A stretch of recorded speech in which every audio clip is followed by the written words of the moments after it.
pasteur Jean-Paul Bilolo de l'église Foi Triomphante.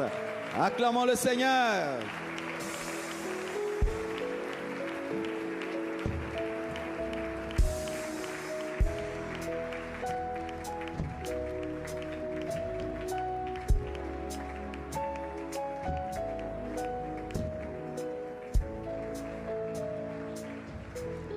Gloire à Dieu, alléluia.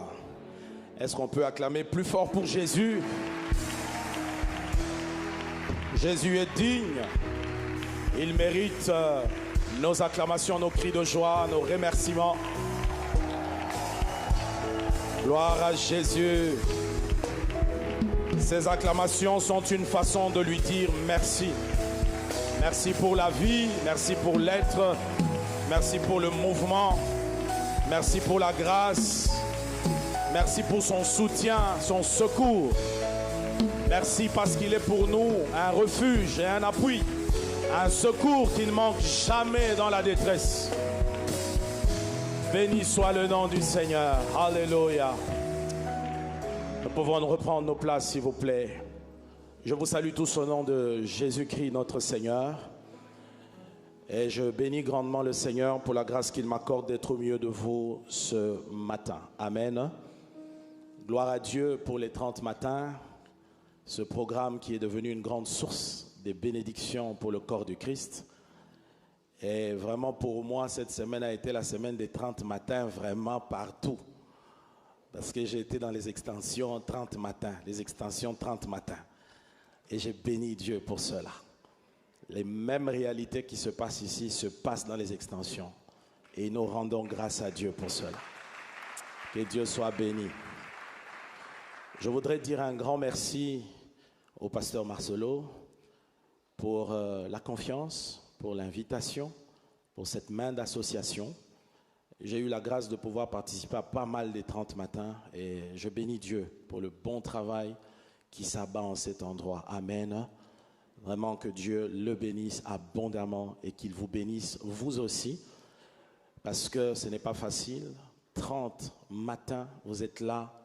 Et j'imagine ceux qui se réveillent très tôt pour le service, pour l'organisation, ainsi de suite. Quel amour pour Dieu, quelle passion pour Dieu, quel engagement pour Dieu. Bien-aimés, ces choses ne sont pas vaines aux yeux de Dieu. J'ai appris avec Dieu que Dieu n'exauce pas toujours la prière, pas seulement la prière, j'allais dire, mais Dieu peut exaucer aussi le service. Dieu peut exaucer aussi l'engagement que l'on a pour lui. Et ma prière est que le Seigneur le fasse pour chacun de vous, dans le nom de Jésus-Christ. Nous allons baisser nos têtes dans la prière et nous allons nous recommander à la grâce de Dieu. Alléluia. Seigneur, nous voulons te dire un grand merci. Merci pour ce privilège que nous avons, mais aussi cette responsabilité de pouvoir parler de ta part. Tu es un si grand Dieu, un Dieu si puissant. Parler de ta part est prétentieux, sans l'aide de ton esprit. Voilà pourquoi, une fois de plus, nous demandons l'aide du Saint-Esprit. Nous prions que l'Esprit de Dieu nous aide, qu'il se saisisse de nous, afin que nous soyons d'une manière ou d'une autre une source de bénédiction pour quelqu'un quelque part.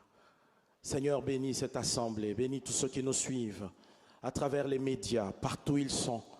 Père, je prie que toute la gloire te revienne, non pas à nous, Éternel, mais à ton nom soit toute la gloire. Merci pour cette parole. Au nom de Jésus, nous avons prié. Amen. Nous acclamons le Seigneur. Merci Jésus. Gloire à Dieu, gloire à Dieu. Bien-aimés, alors que je préparais ces instants par rapport à cette intervention, je priais dans mon cœur pour demander à Dieu qu'est-ce que je pouvais apporter. Et le Seigneur m'a mis à cœur de vous parler sur les faux raisonnements sur l'évangile de Jésus-Christ. Les faux raisonnements sur l'évangile de Jésus-Christ. Nous lisons la parole dans 2 Corinthiens chapitre 10, le verset 4 à 5. 2 Corinthiens chapitre 10, verset 4 à 5. les Écritures disent ceci. Car les armes avec lesquelles nous combattons ne sont pas charnelles, mais elles sont puissantes par la vertu de Dieu pour renverser des forteresses. Nous renversons les raisonnements et toute hauteur qui se lève contre la connaissance de Dieu et nous amenons captive toute pensée captive, nous amenons toute pensée captive à l'obéissance de Christ. Le même texte, lu dans une autre version, la version amplifiée, dit ceci: les armes de notre guerre ne sont pas physiques, c'est-à-dire des armes de chair et de sang. Nos armes sont divinement puissantes pour la destruction des forteresses. Nous détruisons les arguments sophistiqués et toute chose exaltée et fière qui s'oppose à la véritable connaissance de Dieu. Et nous prenons chaque pensée et chaque objectif captif de l'obéissance du Christ. Amen. Nous pouvons reprendre nos places. Que Dieu bénisse sa parole. Bien-aimés, ce texte que nous venons de lire nous prouve que dans la marche avec Dieu, nous ne combattons pas seulement les puissances occultes, les démons, mais nous combattons aussi les faux raisonnements, les systèmes des pensées erronées, qui sont en réalité une autre forme d'œuvre de Satan.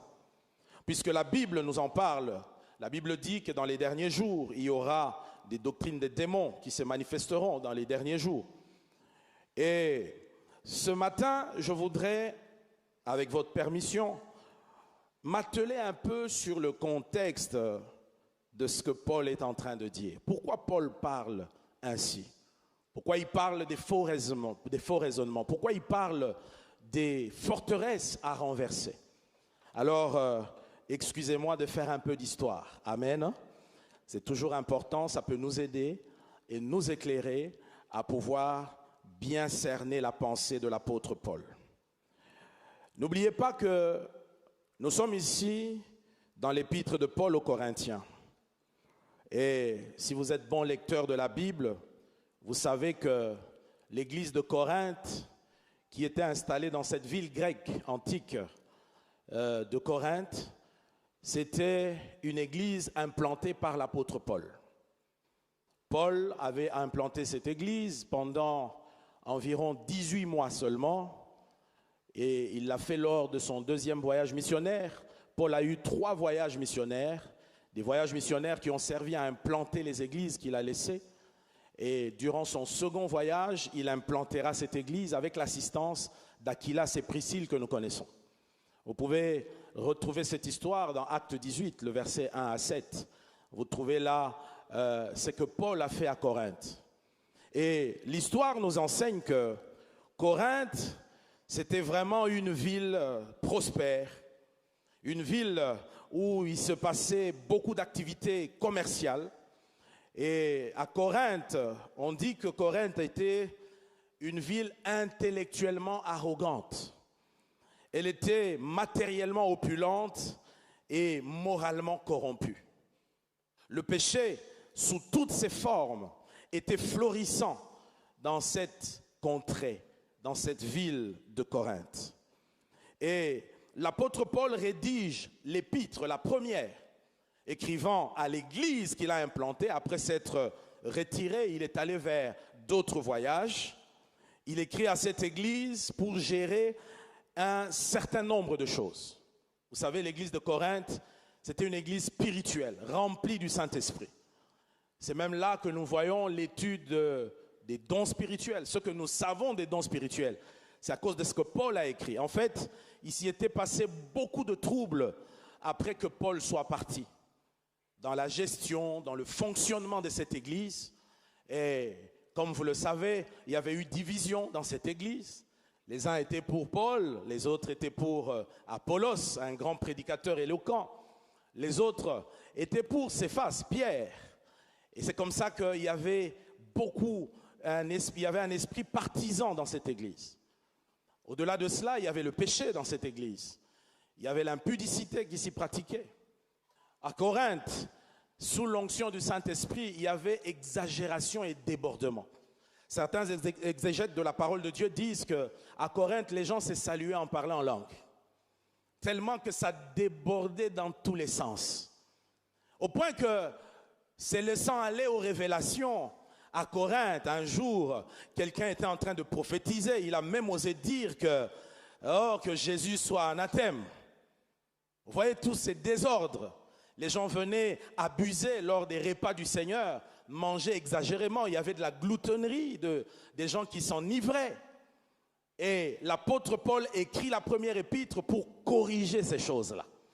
Il vient comme père de cette église, comme pasteur de cette église. Il vient leur enseigner la saine doctrine. Et voici que, après qu'il ait corrigé ces choses, lors d'un autre de ses voyages, il arrive dans une ville à Éphèse, quelque part à côté. Il reçoit encore d'autres nouvelles.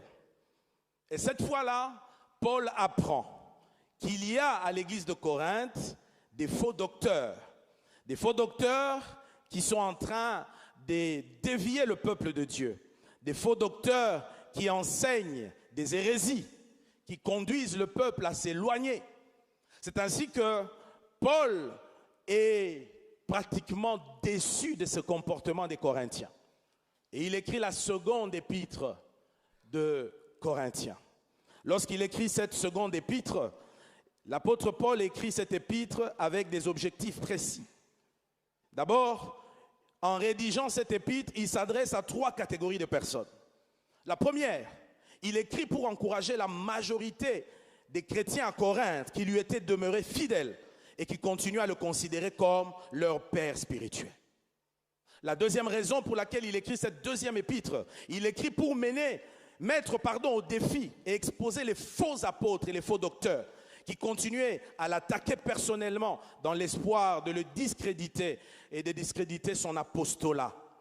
Et troisièmement, finalement, il écrit pour réprimander la minorité de l'Église qui s'est laissée influencer par ces faux apôtres, ces faux docteurs qui les entraînaient à résister à son autorité et qui ne faisaient aucun cas de ces réprimandes.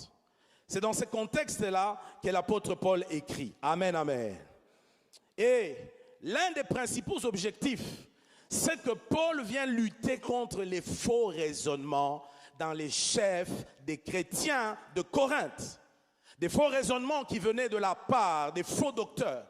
Des faux docteurs qui harcelaient spirituellement les chrétiens de Corinthe et les entraînaient à désobéir à Paul et aussi à s'éloigner de la saine doctrine qu'il avait enseignée.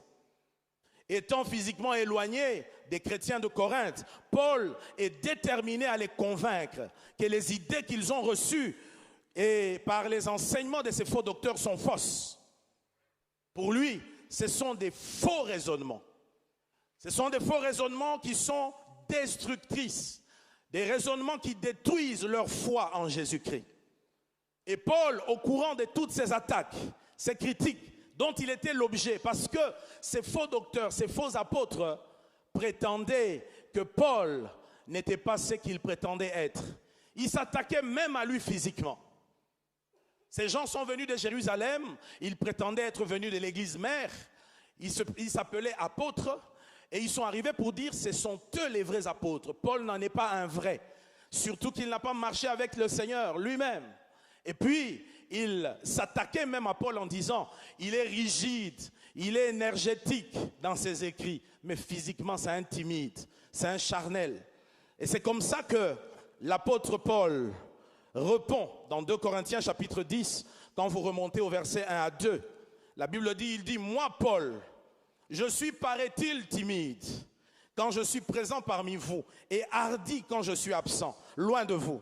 Mais c'est au nom de la douceur et de la bonté de Christ que je vous adresse cet appel.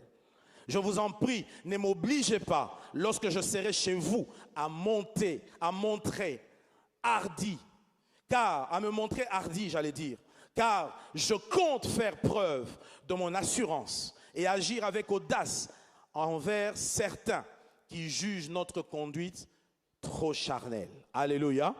Je précise que je lis dans la version du Semeur, donc je vais jongler entre la version Lu Second et la version du Semeur. Ces hommes qui prétendaient être des apôtres sont venus perturber l'église de Corinthe. Et ils faisaient l'œuvre de Satan en réalité. Il résistait à l'évangile que Paul avait apporté aux Corinthiens. Il résistait à l'apôtre Paul au point que l'apôtre Paul a fini par discerner leur œuvre. Parce que non seulement il s'agissait des enseignements erronés où il venait leur prêcher un autre évangile, mais la manière dont ceux qui étaient séduits résistaient à Paul, Paul s'est dit, ça ce n'est plus physique, ça c'est spirituel. Ça c'est un combat spirituel. Et c'est dans ces termes-là qu'il dit, nous renversons les forteresses. C'est dans ces termes-là que l'apôtre Paul dit, nous renversons les raisonnements et toute hauteur qui s'élève contre la connaissance de Dieu. En réalité, ces faux raisonnements-là, c'était une mauvaise manière de concevoir l'évangile de Jésus. Ces faux raisonnements, c'était une déviation doctrinale. Alléluia. Et cette déviation doctrinale entraînait ces gens à s'endurcir dans leur position. C'était presque comme un vrai rempart pour eux, un vrai refuge pour eux. Et vous savez mes frères, la vérité est que quand on plonge dans l'erreur, et lorsqu'on n'a pas d'humilité, bien aimé, on devient très dur dans cela. Des fois, le manque d'humilité nous conduit à pouvoir nous endurcir dans le mal. Et ceci constitue des forteresses. Ceci constitue des faux raisonnements qui amènent à l'égarement. Paul est choqué. Il est choqué du fait que les Corinthiens ont reçu ces personnes-là. Il dit dans 2 Corinthiens 11, au verset 4, dans la version Louis II, il dit, car si quelqu'un vient vous prêcher un autre Jésus que celui que nous vous avons prêché, ou si vous recevez un autre esprit que celui que vous avez reçu, ou un autre évangile que celui que vous avez embrassé, vous le supportez fort bien. Paul est choqué. Comment vous pouvez accepter cela après tout le travail que nous avons abattu au milieu de vous? Bien aimé, c'est ainsi que partant du chapitre 10 jusqu'au chapitre 13, l'apôtre Paul s'adresse à ces faux croyants. Il est en train, en d'autres termes, de leur répondre. Alléluia. Et il répond à ses détracteurs. Au chapitre 11, le verset 13 à 14, il dit à ces croyants, ces hommes-là sont des faux apôtres, des ouvriers malhonnêtes, déguisés en apôtres de Christ. Cela n'a rien d'étonnant, car Satan lui-même ne se déguise-t-il pas en ange des lumières? Donc pour l'apôtre Paul, cette séduction des faux apôtres, des faux docteurs, constituait une bataille spirituelle. Alléluia. Bien-aimés, il y a de ces niveaux d'hérésie. Lorsque ces hérésies se manifestent, au-delà de penser que c'est simplement des erreurs, de l'ignorance, mais on peut reconnaître, lorsqu'on est plongé dans les Écritures et lorsqu'on a l'Esprit de Dieu, on peut reconnaître une œuvre satanique. On peut reconnaître que ça, ce n'est plus de l'aventure, ça c'est le diable qui travaille. Parce que n'oubliez pas, Satan connaît les Écritures. Si la Bible parle des doctrines des démons, ça signifie que Satan connaît les Écritures, mais sa spécialité est de les tordre. La plupart du temps, les chrétiens pensent que dans le combat spirituel, nous avons affaire à des esprits insensés, des esprits impudiques. Mais la vérité est que dans les mondes de ténèbres, il existe des esprits intelligents, très intelligents, des esprits savants, des esprits qui s'assoient, réfléchir, vont comme dans un laboratoire, trouver dans quelle mesure ils peuvent convaincre aux chrétiens que l'évangile qu'ils ont reçu n'est pas différent de celui dans lequel ils le conduisent, bref, dans la déviation. C'est comme ça que, frère, quand nous regardons à cette réalité de l'apôtre Paul, nous avons l'impression que c'est un peu comme à l'époque où nous vivons maintenant. Alléluia. C'est un peu comme si, par cet épître, quand Paul parle, c'est à l'église de Jésus actuelle, des temps modernes, qu'il s'adresse. Parce que, aujourd'hui aussi, il faut le dire, mes frères, qu'il y a des faux docteurs qui enseignent, comme on dit en anglais, des rabbish, des hérésies, des choses, et surtout, des choses qui semblent ressembler à l'évangile, mais qui ne sont pas l'évangile. Des choses qui sont très subtiles, qui ne donnent l'air de rien, mais c'est toujours avec le nom de Jésus dans la bouche. C'est toujours au nom de Jésus qu'on fait ces choses. Mais en réalité, c'est une ruse du diable pour conduire plusieurs en enfer et à la perdition. Quelqu'un peut dire Amen. Ainsi, nous voulons définir le concept évangile de Jésus-Christ. Lorsque nous parlons de l'évangile de Jésus-Christ, le mot évangile signifie la bonne nouvelle. L'évangile de Jésus-Christ est donc cette bonne nouvelle de sa venue pour offrir le pardon des péchés à tous ceux qui croient.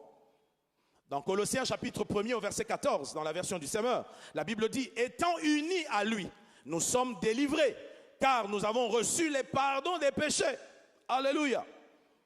Depuis le péché du premier homme, l'humanité est sous la condamnation de Dieu.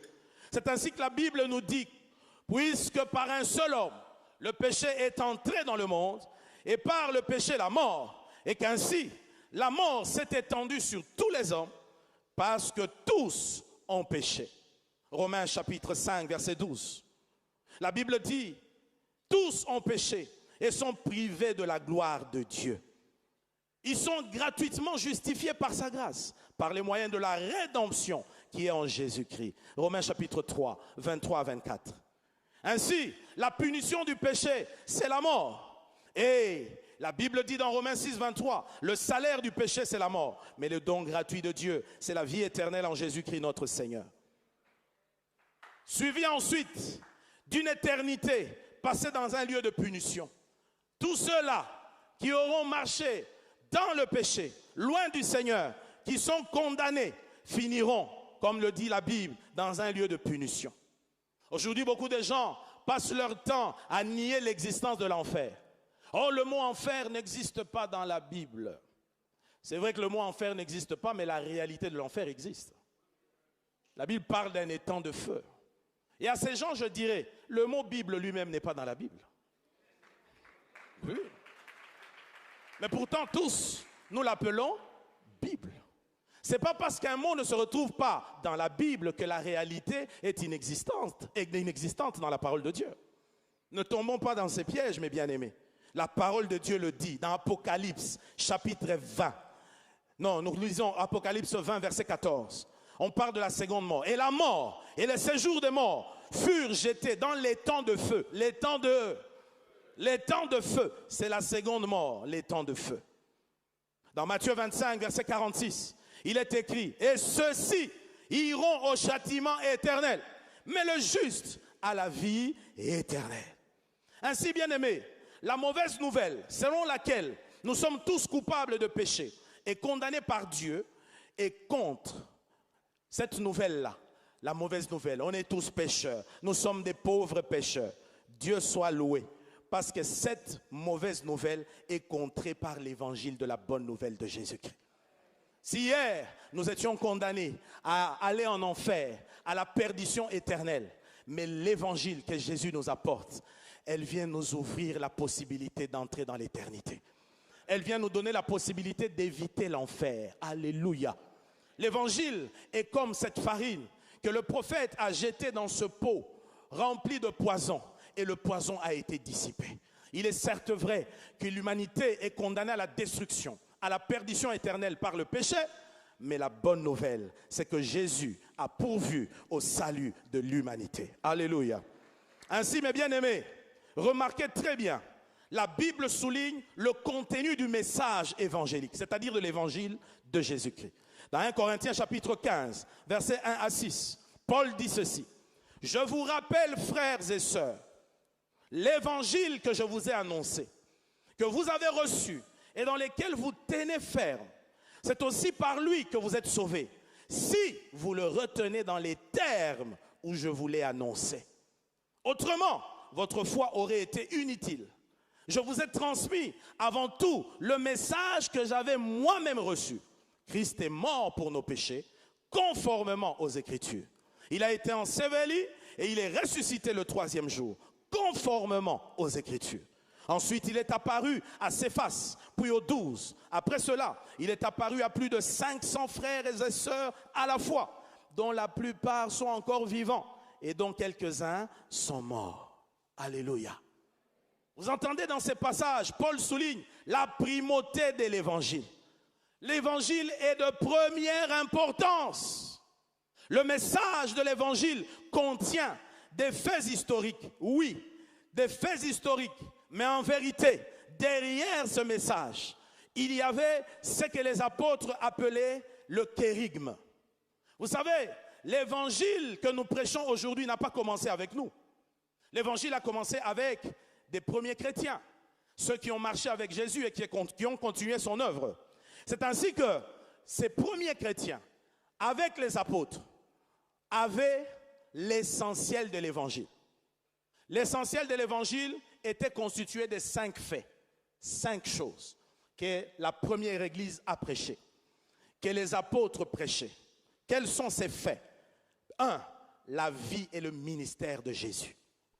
Deuxième fait, ses enseignements. Troisième fait, sa mort. Quatrième, sa résurrection. Et cinquième, son retour. Voilà ce de quoi était constitué l'évangile que les apôtres ont prêché. Quelqu'un peut dire amen. C'est ce qu'on appelle le kérygme, qui vient du grec kérygma, qui signifie proclamation. Ce terme a été utilisé pour désigner l'essentiel de la foi en Jésus-Christ qui a été annoncée, transmise aux non-croyants par les premiers chrétiens. Alléluia. Ainsi, notez-le très bien, c'est cet évangile-là qui a sauvé les premiers chrétiens, qui nous sauve aussi aujourd'hui. C'est cet évangile-là qui a agi au milieu des apôtres, qui agit encore aujourd'hui. Frères et sœurs, je voudrais le signaler, et Dieu m'a dit d'insister. Il n'y a pas un autre évangile que celui qui a été prêché par les apôtres. Il n'y a pas un autre évangile que celui qui a été prêché par des apôtres. Alléluia. Paul dit dans Galates 1, 6 à 10, « Je m'étonne que vous vous détourniez si promptement de celui qui vous a appelé par la grâce de Christ pour passer à un autre évangile. Non pas qu'il y ait un autre évangile, mais il y a des gens qui vous troublent, qui veulent renverser l'évangile de Christ. Qui veulent renverser quoi?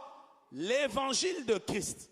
Mais quand nous-mêmes, quand un ange du ciel annoncerait un autre évangile que celui que nous vous avons prêché, qu'il soit anathème.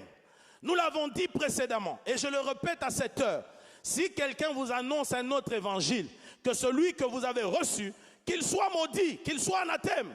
Et maintenant, est-ce la faveur des hommes que je désire ou celle de Dieu? Est-ce que je cherche à plaire aux hommes? Si je plaisais encore aux hommes, je ne serais pas serviteur de Christ. Si je plaisais encore aux hommes, je ne serais pas serviteur de Christ. Si je plaisais encore aux hommes, je ne serai pas serviteur de Christ. Alléluia. Ainsi, bien-aimés, cet évangile ne consiste pas à nous aider à pouvoir paraître, à s'accommoder à notre vision des choses. Non, frère, c'est un et un seul évangile qui a été prêché que nous devons conserver aujourd'hui. Il dit, il n'y a pas d'autre évangile. Il dit, quand je le dis, je ne cherche pas à plaire à quelqu'un. Je ne cherche même pas à m'accommoder à cela. Mais tout ce que je veux, c'est que Dieu soit glorifié. Parce que c'est cet évangile que nous avons reçu et c'est celui que nous vous transmettrons. Quelqu'un peut dire amen.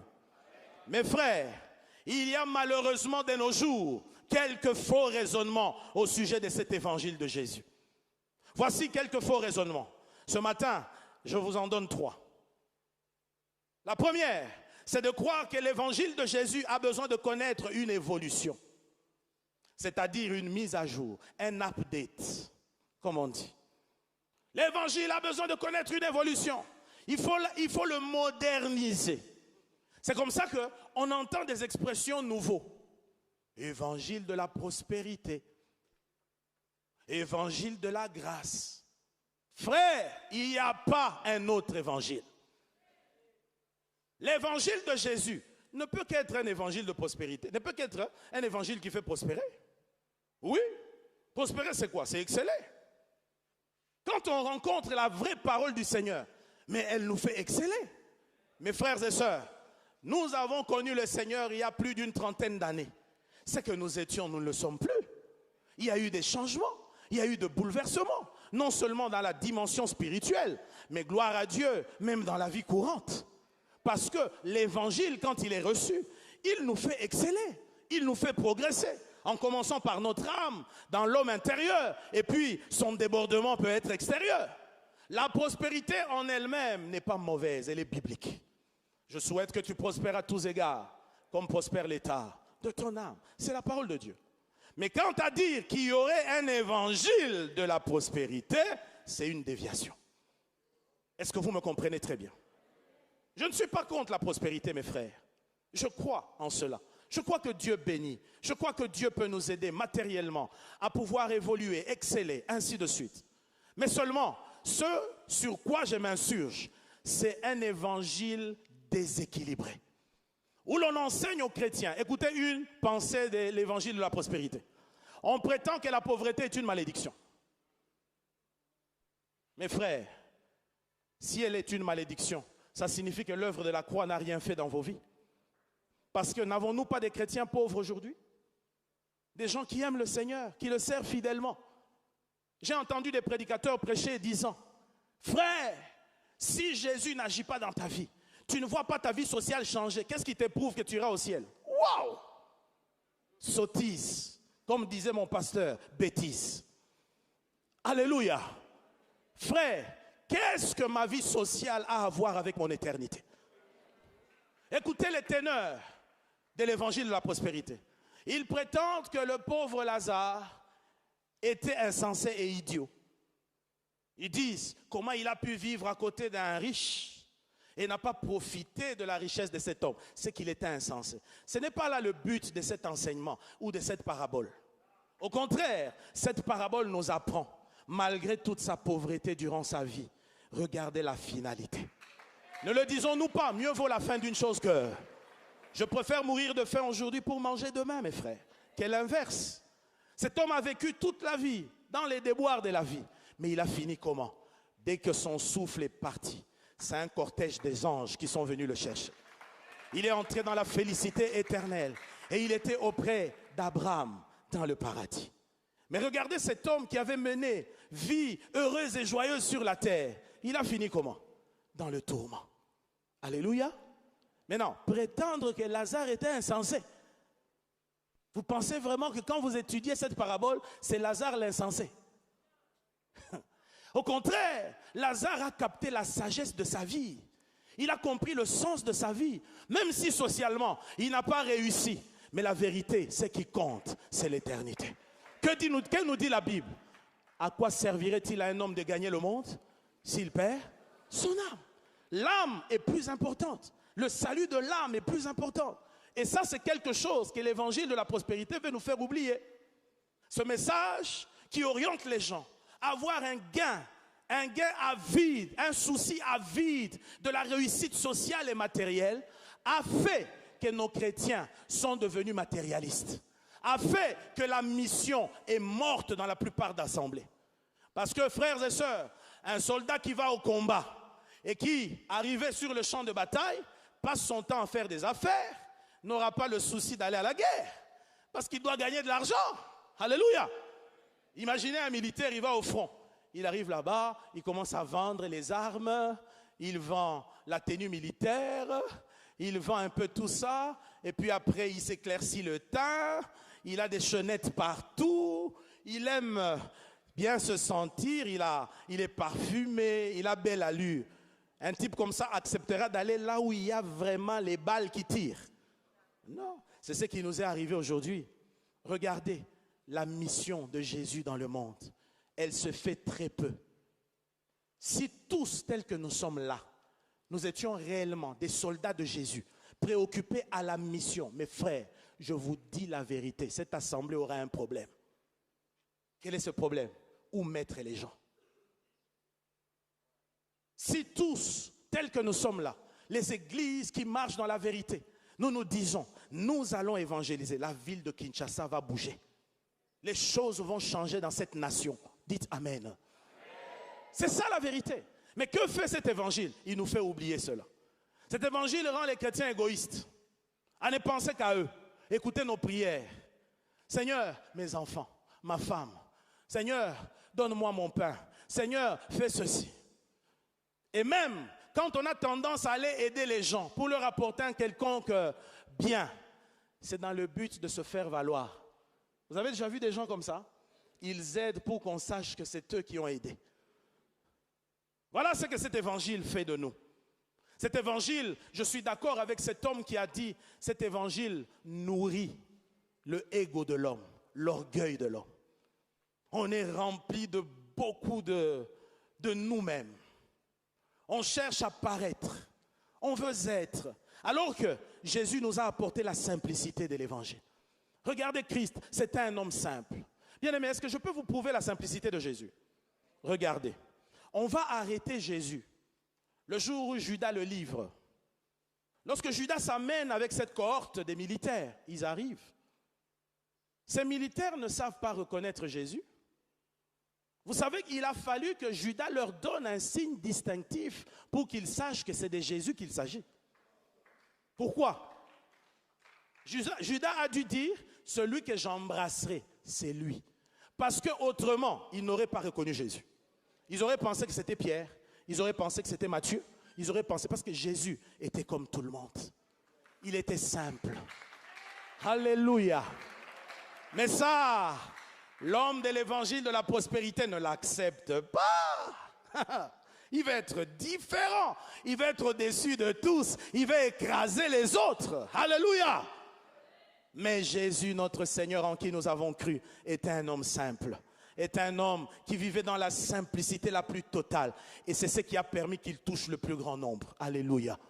Nous avons aujourd'hui des gens qui se lèvent. Évangile de la grâce. Oui, Paul parle de l'évangile de la grâce. Mais l'évangile de Jésus a toujours été l'évangile de la grâce. Ce n'est pas une nouvelle invention.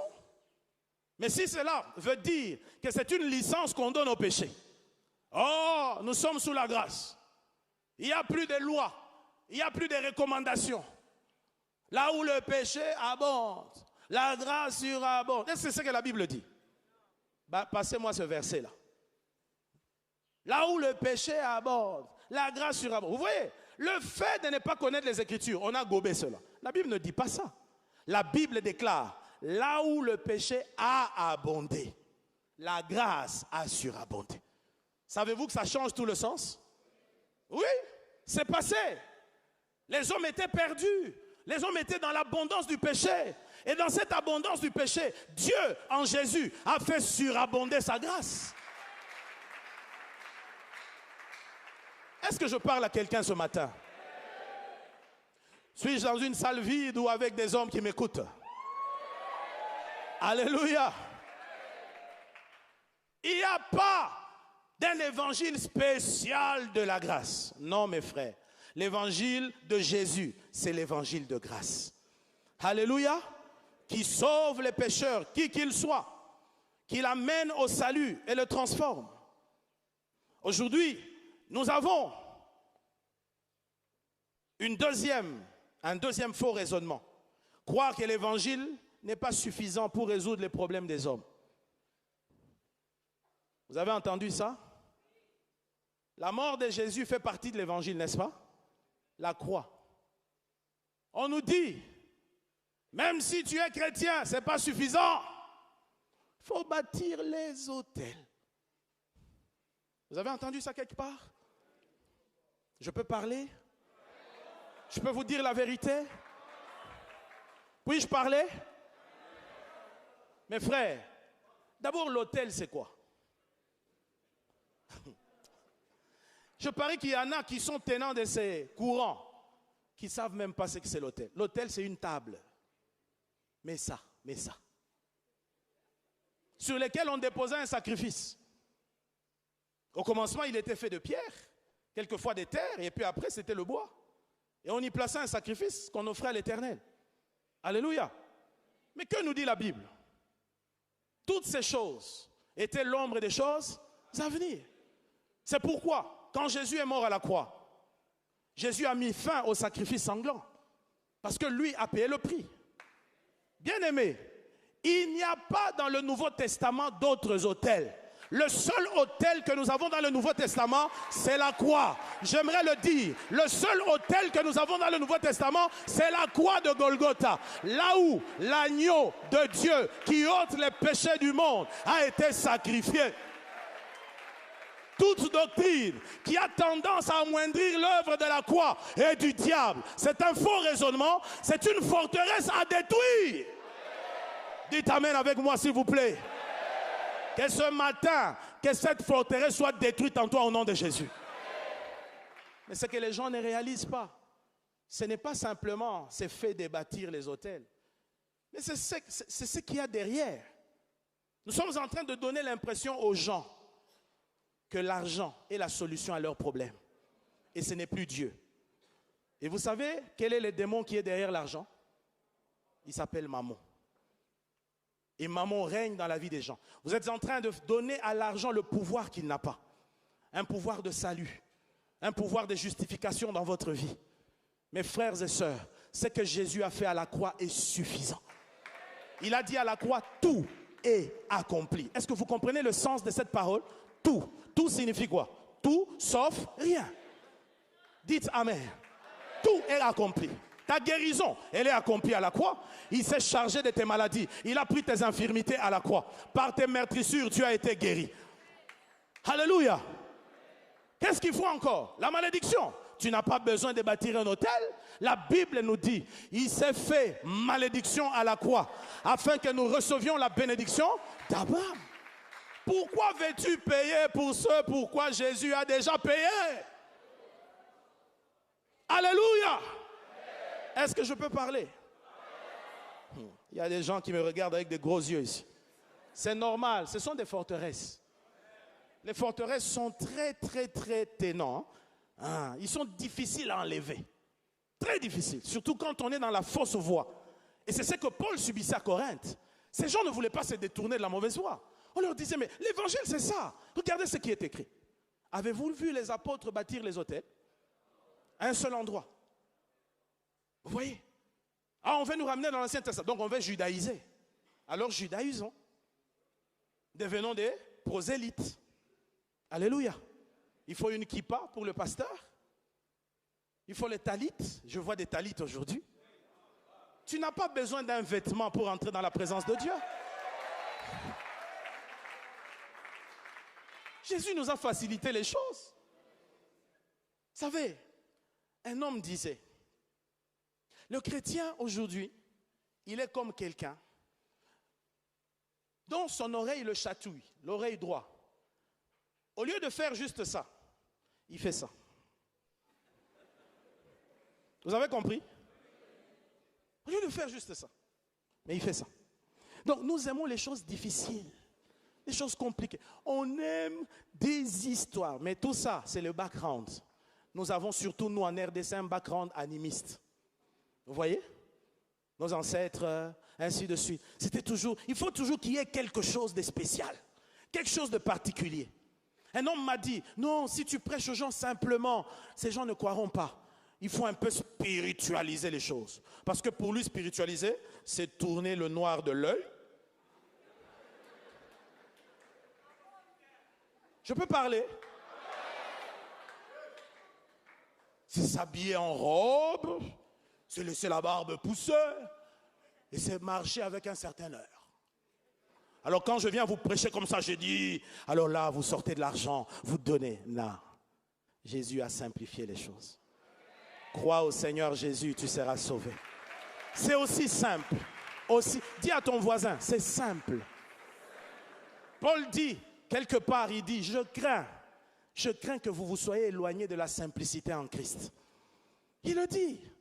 C'est aussi simple. Pourquoi nous aimons des choses difficiles? Nous sommes comme Naaman. Vous connaissez Naaman, le général syrien. Le prophète envoie dire qu'on lui dise, jette-toi cette fois, tu seras guéri.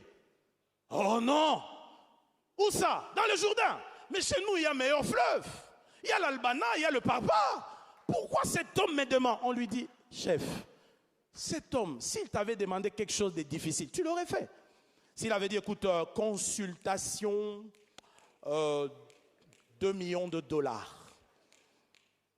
Tu aurais dit, ok, faites-moi un transfert sur mon compte, je vais prendre au distributeur ici. Mais cet homme, qu'est-ce qu'il te demande? Plonge-toi dans l'eau simplement. Oh non, mais regardez, cette eau est sale.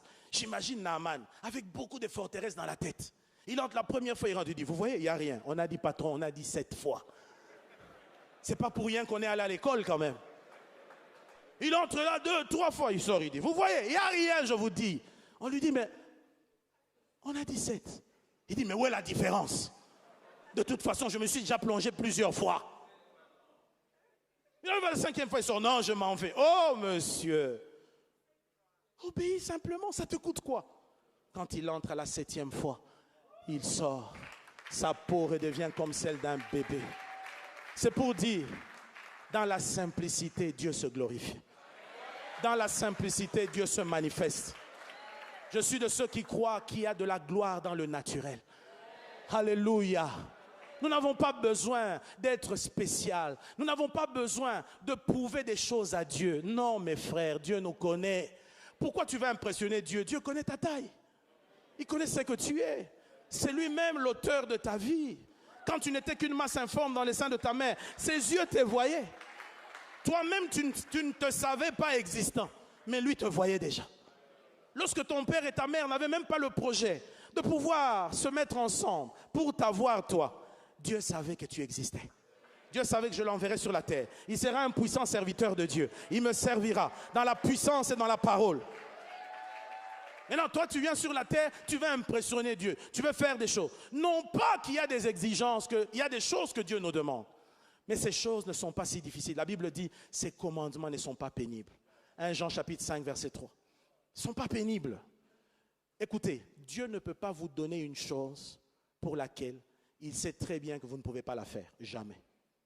Jamais. S'il nous demande d'être saints, il sait qu'il a mis en nous la capacité de l'être. Ce n'est pas pour rien qu'il a donné le Saint-Esprit. Et c'est l'Esprit de Dieu qui nous aide. Quelqu'un peut dire Amen. Bien-aimé, il n'y a pas un autre évangile.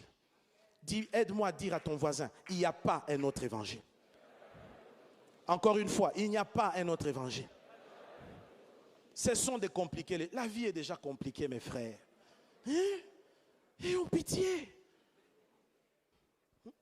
On a des gens aujourd'hui, des prophètes.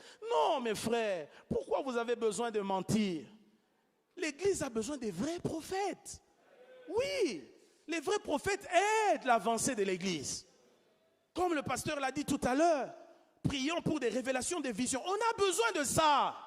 Mais alors des vrais. Parce que c'est le vrai qui nous aidera à vivre la puissance de Dieu, à vivre la gloire de Dieu. C'est pourquoi, chers prophètes, je vous en supplie, par les compassions de Christ, ne trompez pas les gens, s'il vous plaît. Ne les trompez pas. Je parle comme cette femme qui disait au prophète, qui lui a dit, tu auras un enfant. Elle dit, non, non, ne trompe pas ta servante, ne trompe pas. C'est-à-dire, ne m'amène pas sur ce terrain, de peur qu'en ne le voyant pas, je devienne incrédule.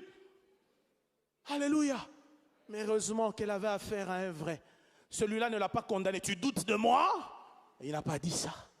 Il a compris cette femme. Mes frères, les gens sont déjà affligés par des jougs. N'en rajoutons pas. L'évangile vient décharger. Il a dit, venez à moi, vous tous qui êtes fatigués et chargés. Moi, je vous donnerai du repos. Prenez mon joug à moi. Mon joug est comment? Léger. Dis à ton voisin, léger. Pépélé, pépélé, pépélé. Il est léger. Ne te complique pas. Aie une foi simple dans ton Seigneur. Marche dans les recommandations que ce livre te demande et tu verras la gloire de Dieu. Quelqu'un peut dire Amen très fort. Oh, quelqu'un peut dire encore Amen plus fort. Mes frères et sœurs, je le répète parce que Dieu me l'a demandé. Il n'y a pas un autre évangile. L'évangile de Jésus, c'est l'évangile qui accorde la grâce. Parce que la grâce est venue en Jésus. La grâce est venue avec Christ. Quelqu'un peut dire Amen. Amen. Ainsi, ne compliquons pas les choses. Comme ce fut le cas de ces faux docteurs dans l'église de Corinthe. Ces hommes étaient animés de mauvaise foi. Ces hommes avaient pour but de pouvoir dérouter ces chrétiens. Vous imaginez Paul? Il a dirigé cette église, il l'a implantée dans la souffrance, la douleur. Il s'en va, mais il apprend qu'il y a des gens, non, qui dévient aussi facilement. Ça fait mal. C'est comme une mère qui a eu des douleurs d'enfantement, qui demain voit son fils lui manquer du respect. Son fils l'a traité de n'importe quoi. Mes frères, vous savez, avant de pouvoir parler à nos mamans là, il faut réfléchir. Hein. J'aime bien le dire en lingala. Tu étais tout petit, comme ça, comme une petite souris. Cette maman-là ne t'a pas avorté. Cette maman-là t'a gardé. Elle avait tout le temps des malaises. Elle avait ceci. Jusqu'à ce qu'elle t'accouche. Et tu es devenu cet homme tout simplement parce qu'un peu de français est entré en toi là. Un peu de mathématiques, un peu de ceci, de cela. Et puis tu regardes ta maman, tu dis, maman tu es sorcière. C'est de l'impolitesse. C'est tout simplement de l'impolitesse. Oui, parce qu'on parle de la simplicité. Je dis c'est tout simplement de l'impolitesse. Dites amen très fort. Non pas qu'elle ne peut pas l'être. C'est dans ces pays que nous croyons que la sorcellerie c'est la pire des choses. Écoutez, lorsque Daniel était à Babylone, il y avait des sorciers. Mais ces gens ont témoigné de Babylone, ont témoigné de Daniel. Il y a en lui l'esprit supérieur. Je veux que tu saches que la sorcellerie c'est un petit jeu devant Jésus-Christ. C'est un petit jeu devant Jésus-Christ. N'avez-vous pas vu quand Moïse a été envoyé vers Pharaon? Il va, il dit, Pharaon, libère le peuple. Voici le signe que l'Éternel montre. Il jette sa canne. Et puis voilà, la canne, la verge se transforme en serpent. Et puis ensuite, Pharaon sourit. Il dit, tu penses m'impressionner avec ça? Il dit à ces magiciens, ces sorciers, allez-y, montrez-lui. Ils jettent tous leurs cannes. Cette fois-ci, il y a plusieurs serpents. Moïse est un peu comme humilié, n'est-ce pas? J'imagine, il se disait, oh là là, le Seigneur s'est trompé. J'aimerais dire à quelqu'un, Dieu ne se trompe jamais. Dieu ne se... Quand tu n'as pas encore vu clair, sache que ce n'est pas la fin de l'histoire. Quand tu sembles être confondu, sache qu'il n'a pas encore marqué un point. Alléluia. Qu'est-ce qui se passe? Le serpent de Moïse se met à avaler les autres serpents. Et puis à ce moment-là, Pharaon écarquille les yeux. Il dit, ça j'ai jamais vu, ça j'ai jamais vu. Pourquoi? La puissance du Saint-Esprit est au-dessus de la sorcellerie. La puissance du Saint-Esprit est au-dessus de la magie. La puissance du Saint-Esprit est au-dessus des incantations, des pentacles, des je ne sais moi quoi. Elle est au-dessus. C'est un esprit supérieur. Et n'oubliez pas, quand on parle de Satan, Satan n'est pas l'opposé de Jésus. Il ne faut jamais croire ça. Il s'agit du créateur et de la créature. Ne l'oubliez jamais, frère.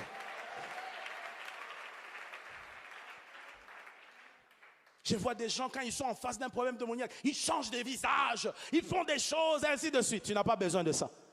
D'ailleurs, la Bible dit quand on tourne vers lui les regards, on est rayonnant de joie. Les visages ne se couvrent pas de honte. Pourquoi on doit devenir vilain quand il faut chasser un démon? Tu peux le chasser en souriant, tu peux le chasser en prenant une tasse de café. Tu prends ta tasse de café. You, right now. Alléluia. Get out. Il part. Dites amen très fort. Notre responsabilité, c'est de nous enraciner dans la communion avec Dieu. Plus nous grandissons dans cette communion, nous n'aurons pas besoin d'aller entrer dans des cours, apprendre les noms des démons, apprendre ceci. Non, la puissance du Saint-Esprit que nous recevrons et dans laquelle nous opérerons suffira pour que nous puissions les tailler tous en pièces. Quelqu'un peut dire amen? Oh, je n'entends pas ton amen. C'est pourquoi, mes frères, l'évangile, c'est la bonne nouvelle. Allez annoncer aux gens la bonne nouvelle. Dites-leur, vous n'avez pas besoin des choses compliquées. Il a déjà tout fait pour vous. Donnez-lui simplement votre cœur. Marchez dans sa parole et vous allez vivre sa gloire. Croire que l'évangile n'est pas suffisant pour résoudre les problèmes des hommes est un faux raisonnement. Romains chapitre 1 verset 16, Paul dit, je n'ai point honte de l'évangile. Pourquoi? C'est la puissance de Dieu pour le salut de quiconque. L'évangile n'est pas suffisant. La puissance de Dieu en œuvre. Il dit, l'évangile là, ce n'est pas seulement l'évangile, c'est la puissance de Dieu. Le fameux monarque Napoléon a dit un jour, il dit, j'ai lu l'évangile. Il dit non. L'évangile, ce n'est pas un livre. Il dit l'évangile, c'est un homme. Quand vous lisez, c'est comme si vous êtes en contact avec quelqu'un. Il dit cet évangile c'est quelqu'un, c'est un homme, c'est quelqu'un de vivant. Oui, au commencement était la parole. La parole était avec Dieu. Et la parole était Dieu. Verset 14 de Jean 1. Cette parole s'est faite. Elle a habité parmi. Nous avons vu sa gloire. Et nous avons contemplé sa gloire comme la gloire de Dieu. Alléluia. L'évangile, c'est Jésus. C'est Jésus lui-même qui est dans sa parole. Quelqu'un peut dire amen. Troisième faux raisonnement. Croire que l'inspiration ou les révélations sont au-dessus de l'évangile. N'avez-vous pas entendu ça? J'ai entendu un cantique dire l'inspiration est plus forte que les Écritures. Wouh! La Bible dit, 2 Timothée 3,16, toute écriture est inspirée de Dieu. Toute écriture. Une autre traduction dit, toute l'écriture. Ça veut dire tout est inspiré. Même là où on dit, Satan dit, c'est inspiré. Pourquoi? Parce que tu dois le savoir. Dieu l'a inspiré pour que cela t'enseigne comment il parle, comment il agit. Même là où il y a des mauvaises choses, c'est inspiré. Est-ce que tu me comprends? Mais comment l'inspiration peut être au-dessus des Écritures? Comment? Parce que les Écritures elles-mêmes sont inspirées. Mes frères, la parole de Dieu, l'évangile, c'est la constitution du chrétien. Ça, j'aime comment on le dit en lingala. Mobeko likonzi. Ça veut dire mobeko likonzi. Il y a des mobeko, des lois. Mais la loi qui est au-dessus de toutes les lois. Dites amen. C'est elle notre référence. C'est elle la norme. C'est elle qui nous montre comment marcher avec Dieu. Comment vivre avec Dieu. J'ai découvert avec Dieu qu'on ne peut même pas être un homme de prière efficace sans la parole de Dieu. Parce que c'est elle qui nous montre comment prier Dieu. C'est elle qui nous enseigne comment on entre en communion avec Dieu. C'est elle qui nous apprend que quand on est dans le péché, il faut revenir auprès de Dieu dans la repentance. Il nous montre, bref, comment vivre avec le Seigneur. C'est pourquoi je t'encourage à t'attacher à Mobeko Likonzi. Acclame le Seigneur pour Mobeko Likonzi. Quelqu'un peut dire amen. Quelqu'un peut dire amen. Mes frères et sœurs, faisons attention. Nous sommes dans les temps de la fin.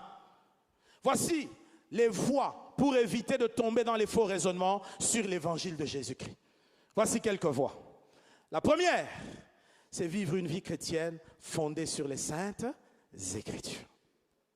Acte 17, verset 11. Ces Juifs avaient des sentiments plus nobles que ceux des Thessaloniques. Ils reçurent la parole avec beaucoup d'empressement.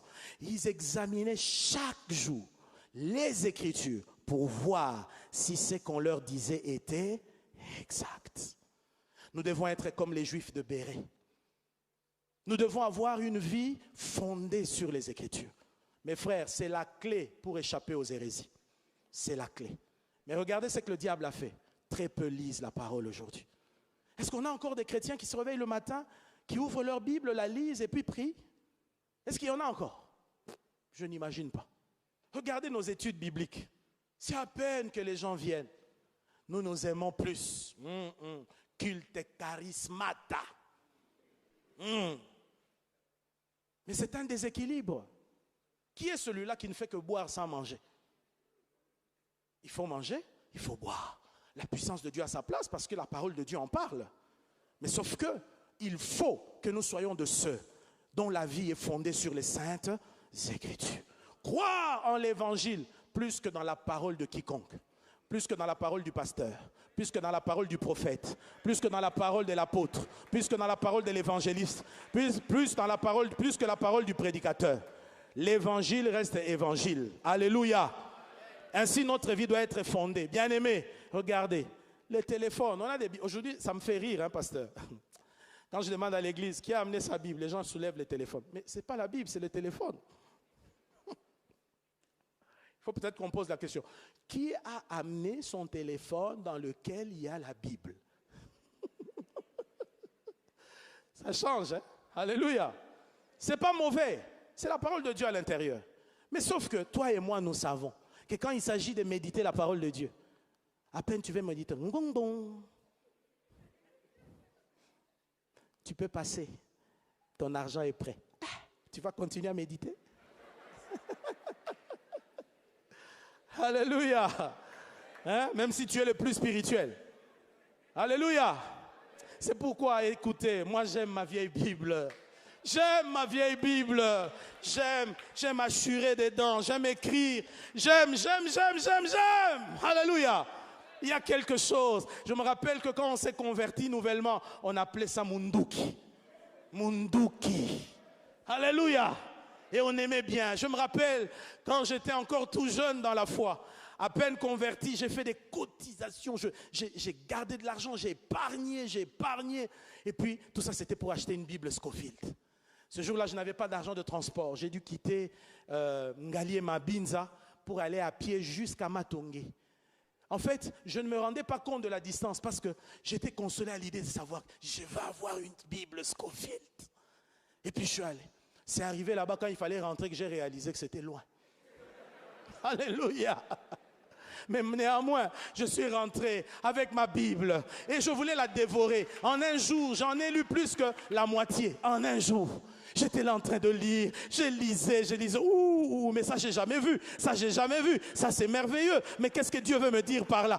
Alléluia. J'invite les enfants de Dieu à garder leur Bible, à la lire, à la méditer, à l'étudier. Alléluia. Elle a la clé de la réussite.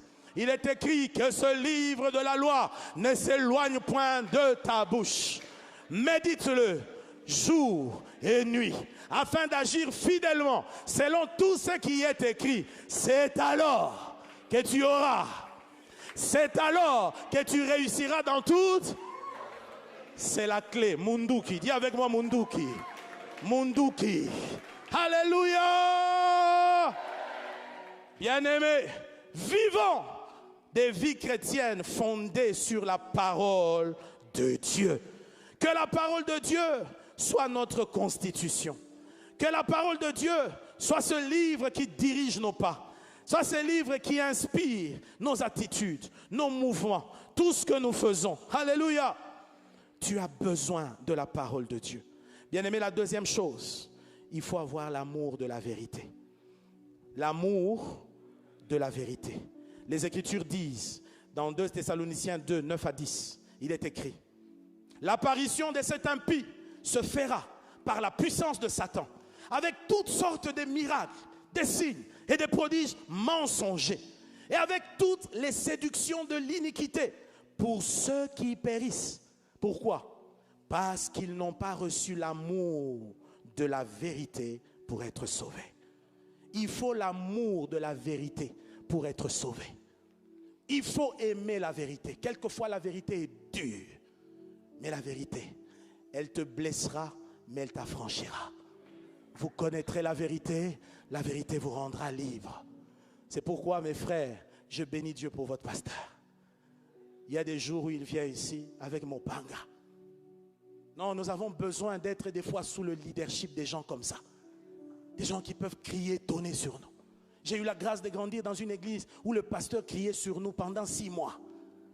Il vient, il nous annonce: je vais vous enseigner sur les 10 commandements. 6 mois après, nous sommes au 4e commandement. Il criait tellement que quand j'ai commencé le ministère, lorsque j'étais en proie à la tentation, je pouvais entendre sa voix. Je dis non, je ne ferai pas. C'est important dans la vie d'avoir des gens qui aboient sur toi, qui tonnent sur toi, qui crient sur toi. Mais c'est à toi que revient la responsabilité d'aimer la vérité. Dire au pasteur: dis-nous la vérité, même si elle me blessera, mais qu'elle m'affranchisse, qu'elle me libère. Alléluia. Oh, que Dieu nous aide, mes frères. Troisièmement, je m'en vais rapidement pour terminer. Troisièmement, nous devons choisir une bonne église et se mettre sous l'autorité d'un berger pieux. Amen, amen. Mes frères, on ne va pas dans une église juste parce qu'elle est à côté de chez vous. Non, non, non. N'oubliez pas que Satan a des églises. Ah non, c'est l'église à côté, je vais entrer. Non. Si vous saviez combien l'église compte dans le parcours de votre destinée, vous ne badinerez pas avec ça. Vous imaginez, vous étiez ici pendant 30 jours. Et pendant 30 jours, vous avez entendu faux raisonnement, faux raisonnement, faux raisonnement. Je n'ai pas besoin d'avoir une révélation pour savoir que quand vous sortirez d'ici, vous allez éviter les faux raisonnements. Parce que l'homme est ce qu'il mange. Amen, amen. Il est le produit de ce qu'il mange. Apprenez, mes frères et sœurs, à demeurer dans l'église. Ne fouillez pas les assemblées. Demeurez, et surtout sous le leadership d'un homme pieux. Quelqu'un peut dire amen. Quelqu'un peut dire amen. Vous savez, une chose qui m'a poussé à m'attacher au pasteur Marcelo, c'est ça. Depuis que je le connais, par la grâce de Dieu. Je me rappelle, souvent, on était tout jeunes, dans les débuts de ministère. Quand j'allais le voir, il avait toujours l'habitude de me dire, tu sais, j'ai prêché l'autre fois sur ceci, mais je suis en train de me poser la question, est-ce que c'est vraiment ça? J'ai dit, come on. Un jour, il a lu un livre, c'est encore comment? L'ultime assaut, hein? L'ultime assaut. Il m'a raconté cette histoire. Il me dit, en lisant ce livre, je me suis dit, non, je dois penser à l'éternel. Et je trouvais toujours quelqu'un qui avait l'habitude de se remettre en question. De se remettre en question. De se remettre en question. Je dis, mais ça, c'est bien ça. Frères et sœurs, comprenez-vous la grâce que vous avez? Dieu vous jugera un jour. Ne tombons pas dans ce piège-là, mes frères et sœurs. De toujours se justifier, de tomber dans des forteresses, de penser que, non, c'est que je crois, c'est ce qu'il faut. Bien-aimés, remettons-nous toujours en question devant la parole de Dieu. C'est une bénédiction d'avoir des hommes pieux comme leaders, comme bergers, parce qu'ils vous amèneront à bon port. Mais si tu as le malheur de tomber sous un homme qui n'est pas du tout pieux, frère, ta destinée éternelle en dépend. Ma prière ce matin est que personne ne te déroute de la voie de Dieu. Quand tu t'es converti, tu as choisi d'aller au ciel. Et je t'en prie, reste sur ce parcours-là. Que personne ne te sorte de ta route. Nous avons commencé ce truc aujourd'hui, mais nous finirons cela dans l'éternité. De la maternité céleste, d'où je suis venu, à la Nouvelle Jérusalem, où je m'en vais, en passant par les seins de ma maman. Alléluia. La dernière chose, bien-aimé, la communion avec le Saint-Esprit. Il a dit, lorsqu'il viendra, le Paraclet, il vous enseignera toutes choses. Le Saint-Esprit est le docteur par excellence. Il vous conduira dans la vérité. C'est pourquoi, frère, lorsque vous avez eu la grâce d'avoir reçu le vrai évangile, peu importe là où vous vous retrouvez, et que peut-être, par inadvertance, vous avez gobé des rabiches, des hérésies, si réellement vous demeurez dans la communion avec l'Esprit, le Saint-Esprit va rejeter ces choses-là. Il arrivera un temps où tu diras non, c'est pas ça, c'est pas comme ça. N'avez-vous pas ces sentiments ces derniers temps? Quand vous écoutez certaines prédications, certains enseignements, frères, elles confortent la chair, elles sont bien à entendre, mais au fond de vous, vous dites non, c'est pas ça. C'est pas le Jésus que j'ai connu. C'est pas le Jésus qui m'a été enseigné. C'est pas le Jésus des affermissements. Non, c'est pas ça. Qui fait cette œuvre-là? C'est le Saint-Esprit. C'est pourquoi, tant que tu es dans la parole et tu es dans la communion avec l'Esprit, bien-aimé, tu seras à l'abri. Voilà pourquoi je vous en prie, soyez conscients que votre capacité à vous diriger dans la vie est faible. Vous savez, on nous appelle brebis. Vous savez pourquoi? Parce que de tous les animaux, la brebis est l'un des animaux le plus stupides, qui se laisse aller à celui qui est devant, qui s'en va. Heureusement que Jésus a dit, je suis le bon berger. C'est berger qui vient nous montrer le chemin et qui nous montre la bergerie. Quelqu'un peut dire amen. Voilà pourquoi, en tant que brebis, sachant que nous sommes limités dans notre capacité à nous diriger, nous nous laissons conduire par le divin berger. C'est lui qui nous dirige, c'est lui qui nous conduit, c'est lui qui nous amène jusqu'à bon port. Et nous sommes en train petit à petit d'y aller. Quelqu'un peut dire amen. Ô peuple de Dieu, j'aimerais vous dire, il n'y a pas d'autre évangile. Il n'y a qu'un seul évangile, c'est l'évangile du salut en Jésus-Christ. Que Dieu vous bénisse. Baissons la tête dans la prière. Alléluia. Alléluia. Alléluia. Alléluia. Oh, rasataya bashata baba. Bien-aimé, le Seigneur m'a déposé quelque chose dans le cœur. Alléluia. Nous allons prier le Seigneur pendant quelques minutes. Et puis après, nous allons faire ce que Dieu a mis dans mon cœur. Vous savez, frère, Paul a discerné que ces forteresses des faux raisonnements dans lesquels ces Corinthiens n'étaient pas du tout physiques, charnels. C'était une œuvre satanique. C'était un combat spirituel. Mes frères, il y a de ces choses qui ne peuvent arriver que si la puissance de Dieu vient. Il y a de ces choses qui ne peuvent se passer dans nos vies que si Dieu nous touche particulièrement. Il y a de ces hérésies qui quitteront nos esprits seulement par une action de l'esprit, de ceux qui viennent d'en haut. Et ce matin, je prie que cette action de l'esprit se produise. Il y a peut-être parmi nous des gens qui sont victimes de ces faux enseignements. Peut-être que depuis un temps, tu as commencé à dérouter. Et Dieu, dans son amour, a permis que les gens te le disent. Mais tu t'endurcis. Je prie ce matin qu'une action de l'esprit vienne te détacher de ces forteresses, de ces faux raisonnements. Est-ce qu'on peut prier le Seigneur? Demande à Dieu, Seigneur, garde mon cœur. Garde mon cœur, Seigneur, attaché à l'évangile pur, attaché au vrai évangile. Je veux rester dans la parole apprise. Je veux rester dans la simplicité de l'évangile. Seigneur, aide-moi à ne pas m'éloigner. Nous sommes dans les temps de la fin. Nous sommes dans les temps de la fin. J'aimerais qu'on chante ce cantique. Nzambe batela. Nzambe batela. Alléluia. Alléluia. Soki obateli elonga ezali.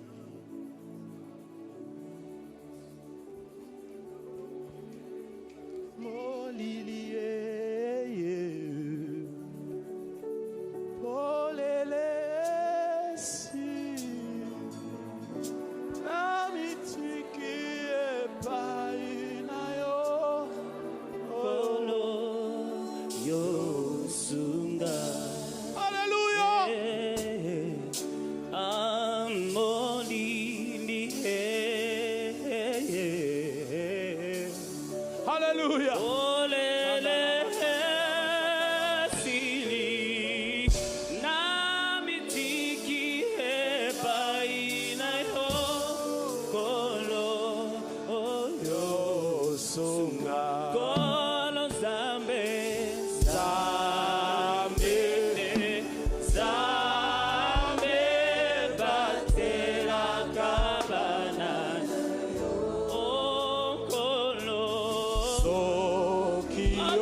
Garde ton peuple dans la saine doctrine.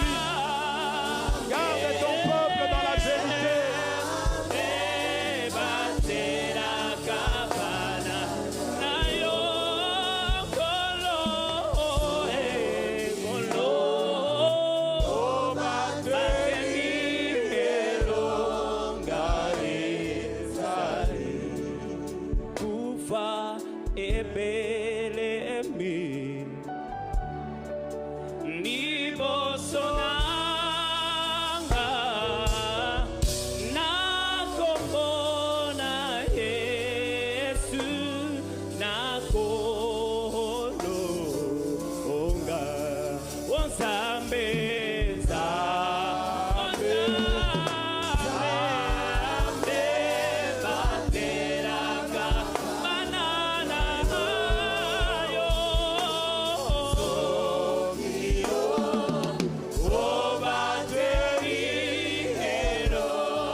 Encore une fois,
jusqu'au bout.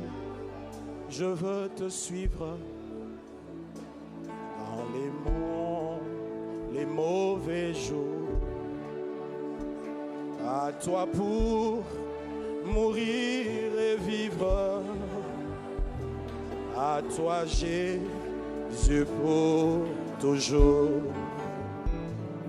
Jusqu'au bout, je veux te suivre. Je veux entendre l'assemblée. Les mauvais jours. À toi pour mourir et vivre. Mourir et vivre. À toi Jésus pour toujours.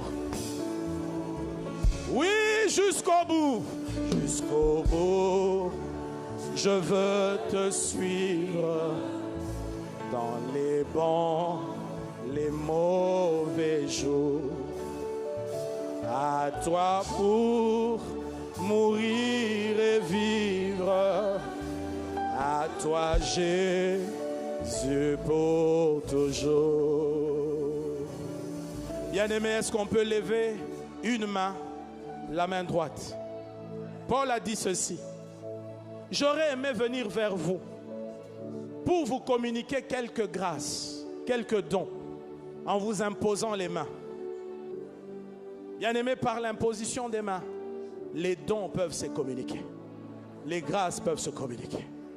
Mais puisque ce matin, nous sommes tellement nombreux, nous ne savons vous imposer les mains. Ma prière est que Dieu se serve de ta main comme sa main. Que la main que tu as levée là soit le point de contact que le Seigneur utilise. Cette main est la main de Jésus. Que Jésus prenne possession de cette main. Et je veux que tu la lèves. À mon signal, tu la poseras sur toi quand je te donnerai ce signal. Et en la posant, ma prière est que tout faux raisonnement, toute forteresse qui te tient captif et t'entraîne à la déviation, te quitte ce matin dans le nom de Jésus-Christ. Te quitte ce matin dans le nom de Jésus-Christ. Qu'à partir de ce matin, ta manière de penser change. Ton raisonnement soit transformé par une forte action de l'Esprit. Sois sûr que cette main, tu l'as présentée à Dieu. La Bible dit tout est sanctifié par la prière et par la parole. Que cette main soit la main de Dieu. Sois comme la main de Dieu. Sois comme la main de Dieu. Sois sûr. Sois sûr. À mon signal, à toi, tu vas l'imposer sur toi. 1, 2, 3. Impose-toi les mains. Au nom de Jésus. Au nom de Jésus. Au nom de Jésus. Au nom de Jésus. Au nom de Jésus. Qu'il te touche. Qu'il te touche. Qu'il te touche. Qu'il te touche. Partout où tu es. Partout où tu es. Même au balcon. Qu'il te touche. Même dehors. Qu'il te touche. Qu'il te touche. Qu'il te touche. Qu'il te touche. Qu'une action de l'Esprit se produise. Qu'une action de l'Esprit se produise. Qu'une action de l'Esprit se produise. Et qu'elle nous prédispose à la vérité. Qu'elle nous prédispose à aimer la vérité. Qu'elle nous prédispose à sortir de tout ce qui n'est pas de Dieu. À sortir de tout ce qui est hérétique. À partir de ce matin, par ce point de contact, reçois un esprit nouveau. Reçois un esprit humble. Reçois un esprit qui aime la vérité. Reçois un esprit nouveau. Que quelque chose change dans ta vie. Quelque chose change dans ta vie. Quelque chose change. Que quelque chose change dans ton entendement, dans ta compréhension, dans ta manière de penser. Que quelque chose change au nom de Jésus.